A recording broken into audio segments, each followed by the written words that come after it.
સુરતના કતારગામ દરવાજા ખાતે આવેલા સાંઈબાબા મંદિર સામે મહાવીર યુવક મંડળ દ્વારા શ્રી કૃષ્ણ ભગવાનના રૂપમાં શ્રીજીની સ્થાપના કરાઈ છે તો ઇકો ફ્રેન્ડલી ગણપતિની સ્થાપના કરાઈ હોવાનું આયોજકોએ જણાવ્યું હતું।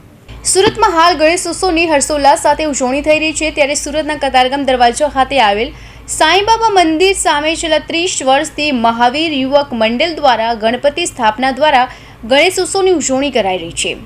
દર વર્ષે અલગ અલગ થીમ પર ઇકો ફ્રેન્ડલી ગણેશની ઉજવણી કરાતી હોય અને આ વર્ષે શ્રી કૃષ્ણ ભગવાનના રૂપમાં શ્રીજીની સ્થાપના કરાઈ છે તો શ્રીજીની ઉજવણીને લઈ મહાવીર યુવક મંડળના આયોજકોએ શું કહ્યું સાંભળીએ।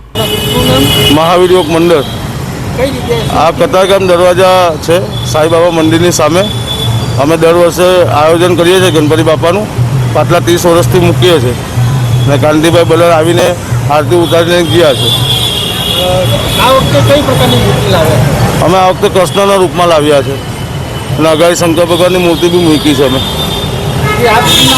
મારું નામ સંદીપભાઈ। સંદીપભાઈ શું કહેશો ગણપતિના વિશે?